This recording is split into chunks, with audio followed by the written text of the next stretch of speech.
In case you didn't know, I live in Japan and I've lived here for about 9 years, and I hate to say it, but Japanese TV is really nice. Okay, well, jokes aside, I watch a lot of YouTube and I got the idea for making this movie from this one. In the movie, these two drive up the Holloway Road, pointing out interesting things. Oh, hey, what are you doing? You missed it! There's one person they completely missed, who I think is not only the most famous resident of the whole road, but for a time, he was the most famous resident in London. Perhaps the world. Perhaps even outer space. Or even the afterlife. I'm talking about Joe Meek, and he lived here, 304 Holloway Road, London. And I should know, because for a short time, I lived in his house. Who is Joe Meek? This is Joe Meek. He was an established recording engineer in London before he turned his back on it to build his own studio above a shop in Zone 2 London, pretty close to the Arsenal Stadium. Although the studio wasn't a Polish supermarket then, it was a leather shop run by an old Irish lady called Mrs. Shenton, of which we'll hear more later. Holloway Road. Yes. Often, Joe's recording sessions were interrupted by Mrs. Shenton, banging her broom, or perhaps screaming at him, telling him to shut up because she was trying to watch the telly. What she does, she's banging with a broom, a broom handle. The old broom, she's banging on the ceiling, see? So, and he just completely ruined the bleeding session. And he would go out there and stop it, you silly old bag. Go on, you go home. Get your ear. Despite sounding like a teenager's bedroom, Joe Meek was considerably successful, and a lot of very famous names in British music recorded there and got their starts in the flat. Who am I talking about? David Bowie, Tom Jones, Petula Clark, Rod Stewart, Chaz and Dave, Ritchie Blackmore, Mitch Mitchell from the Jimi Hendrix Experience, just to name a few. So, what made Joe Meek so special? Joe Meek was a recording pioneer in every sense, who sort of invented how music was later to be recorded. Joe pioneered the use of close miking of instruments, using heavy effects like reverb and compression, individual takes and overdubs, even rudimentary sampling. Sorry, it was sample it! Sounds very pro, but in reality, it was completely homemade. He built his own studio, and when I say built, I mean he built a lot of the effects that he used on the records himself. Joe Meek compressors, even today, command quite a large amount of money, and they're based on what he used on the recordings way back then. Perhaps this is why none of the records at the time or since really sound like Joe Meek's. It's somewhat true to say that music studios back then were more like science labs than what you'd expect to see today. Indeed, a lot of the people working in there would wear lab coats. The idea was to try and record bands or singers as closely as possible as to how you would hear them live. Your bitter heart goes.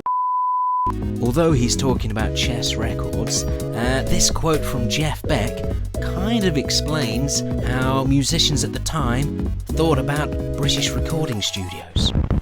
At Chess, it was synonymous with great bass sounds and harmonica, and it was instantly recognizable from any English recording. We didn't like the, if you'll pardon the expression, BBC, no slur on it, but the studio technicians didn't seem to have any grasp of where the dirt was coming from, the vital ingredient in the sound. One man who tried to compete with the giants like Sir Joseph was Joe Meek. The point is, Joe did know where the dirt was coming from and made a lot of fantastic records because of it. Because Joe was independent, he could do whatever he wanted and recorded in any way that he saw fit, including recording the vocals in the toilet, where I would later do a poo. When I found that out, I did try and poo in tune though. Just so you know. So why has nobody really heard of Joe Meek? Why isn't he as famous as George Martin? Why isn't he as famous as, oh God, what's his name? Phil Spector. One school of thought are the artists and the singers that Joe Meek turned down. Joe Meek did actually record the Beatles and later tape over them. Oh my God!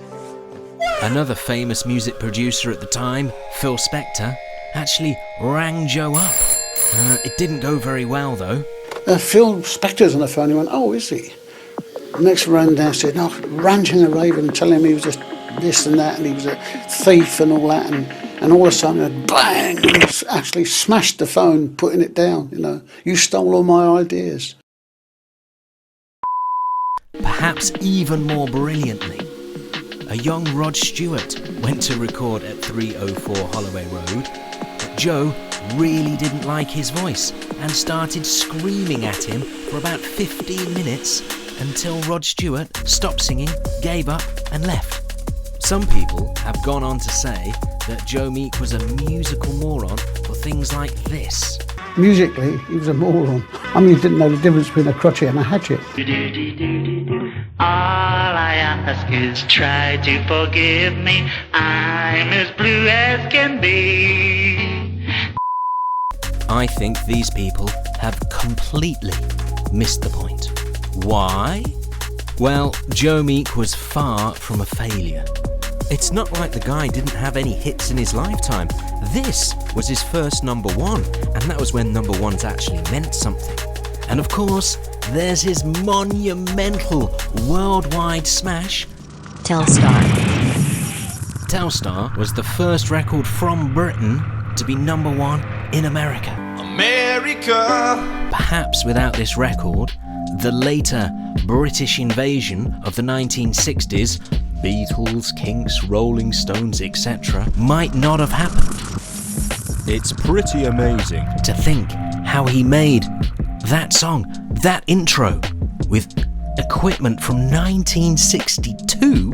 I've recorded it actually several times since on all the modern equipment. We can't even get near the sound that Joe got. He was, 60 years ahead of the curve.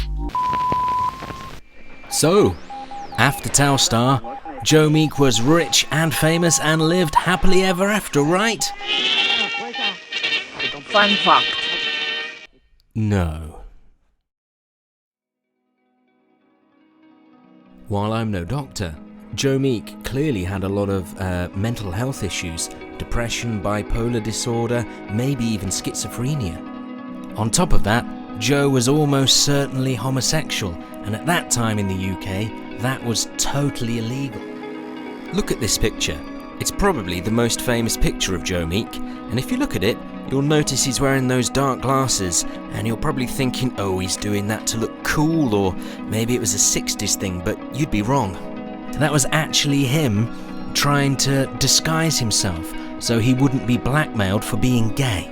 Joe was caught in a public toilet once, coming home in a tuxedo after winning an Ivor Novello Award. Trophy in hand, as it were. While I should be making a serious point here, what I love about this story is that, even in his bleakest moments, Joe Meek was still 30 years ahead of the game in pop music. We used to come to locations like this, in this particular graveyard. One reason was that Joe wanted to capture sounds like he used on Screaming Lord Sutch's record Till the Following Night, and the other reason was that he hoped to capture sounds of the supernatural, people from the other side. And one time we came across this cat, and it seemed to talk in half-human tones. He recorded that on his portable tape recorder, and we've still got that for posterity.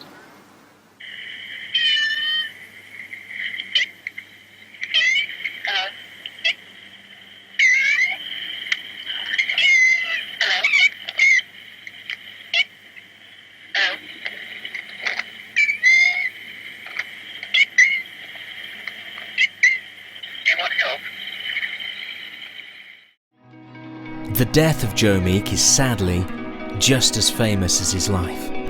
At the time, Joe was being sued for the royalties for his big hit Telstar, and his mental health was spiralling out of control. In some sort of argument, he ended up shooting his landlady and then turning the gun on himself. On February the 2nd, Joe was recording with his studio assistant, Patrick Pink. I shouted upstairs, "Joe, come and get your breakfast, come and get your toast and coffee." He sat down with me, ate one slice of toast, drank some of the coffee, wrote a note saying they're still listening to me. And I said to Joe, "Do you want me to call a doctor?" And I took my life in my hands actually saying that because, and he shouted, "No, I don't need no doctor." Well, Joe was up in the studio, tapes were playing loud, and he put his head over the banister and shouted, "Tell Mrs. Shenton to come up and see me." About 5 minutes later, Mrs. Shenton came up. She came over to me just outside the office. She said, "Is he in a bad mood again?" I said, "Yeah, be careful." She said, "Oh, okay, I'll come and sort it out, don't worry, he'll be all right." And with that, she went up the stairs. I went back into the office, sat down at the desk, and all of a sudden, I've rushed to my feet. Literally, as I've gone out into the corridor, Mrs. Shenton's tumbling down the stairs. I literally caught her in my arms, and she's landed on the floor with me. As she did, she sort of turned over, and I could see that there was damage to her back with loads of smoke coming out. My first reaction was to shout to Joe, who was watching from the landing upstairs, "She's dead." And he looked at me stony-faced with a gun in his hand, and I tried to make my way up the stairs to Joe, but I never made it that far. I only made it about halfway up the stairs, if that, when Joe had reloaded and took his own head off.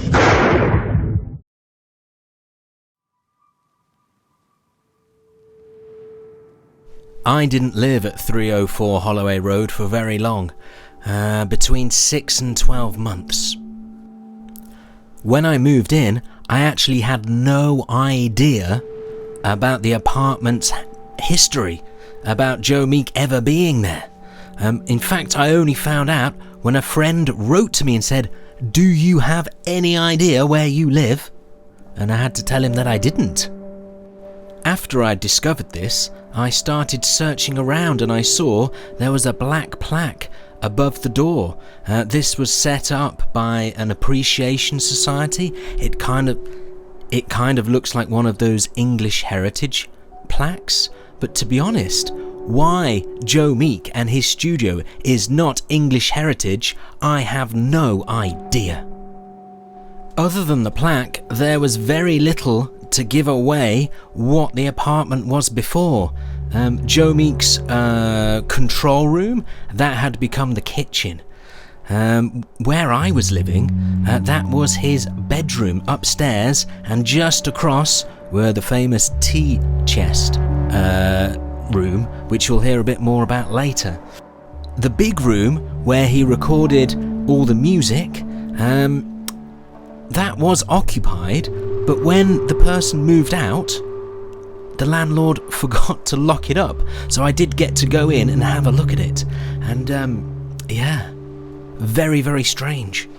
The whole place had an eerie feel about it, but I don't know if that was because I'd learned about the story or there was anything to it. I've met other people that have lived in the flat and have said when they tried to record things on a 4-track, that they would hear things back that they never recorded. I was on digital hardcore at the time, but I was using a mini disc, and perhaps ghosts don't do these things digitally. I don't know. Despite it being weird, and it really was, I still don't regret it in any way. In fact, I think it was a good thing. I got to learn about an amazing man who I can really, really relate to. Firstly, there's the music side. I have such admiration for the man. I also have had a lot of mental problems in my life. Third thing, I understand what it's like to have your mum or a neighbour knock on the door and tell you to shut up when you're making hits, darling. You know what I mean? The only difference is Joe Meek recorded Telstar. In an exciting development, Cherry Red Records have recently purchased the so-called T-Chest tapes. This is a big box of tape that Joe Meek recorded on, but no one really knows what's on the tapes. Cherry Red Records are going to go through them and possibly remaster and release them. Who knows? Perhaps Joe Meek didn't record Over the Beatles after all. Oh my God! There are also a number of documentaries, TV shows, movies about Joe Meek's life as well. There's a BBC Arena documentary which is very good, and also there was a play that was later turned into a movie. It's quite a strange movie. I remember watching the movie at the time it came out, ironically enough at the Odeon on the Holloway Road itself, and at the time I thought, well, anything that can help keep this man's story alive must be a good thing, and I thought it was, while not the greatest movie ever made, I was quite glad it was. That said, the film is far from perfect, and, well, in some ways, the film's like Joe Meek's life. There's a lot of improbable people in it that really shouldn't be there, and there are a lot of critics, and there's a lot of controversies about the film too, which I'm coming up to now. The film is not without controversy though. Heinz Burt and Robbie Duke, both, Heinz was Joe Meek's protege, he recorded him a lot, and Robbie Duke was always around and helping, a recording assistant. They both hate the film because the film portrays them both as Joe Meek's lovers, and both of them say this is not true, and their families say it's not true, and their wives say it's not true. I don't really know. Joe Meek can be labelled as many things. A maverick, a genius, a moron, a murderer. While he could be a very volatile character, I think there are things we can all relate to with Joe Meek's life. Have you ever been told to keep the noise down by your parents or a neighbour? Have you ever had to take pills to get yourself through the day sometimes? Have you ever wanted to scream at Rod Stewart to stop? Thanks to COVID-19, we've all had to spend more and more time in our homes, in our bedsits, in our bedrooms.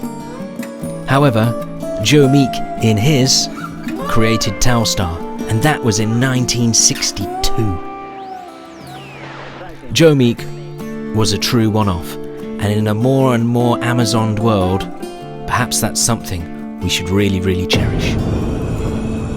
Thank you very much for watching the video. Don't have nightmares. Please subscribe to the channel and give it a like, and please listen to Joe Meek's music. That's why this video was made. Thank you very much. Goodbye.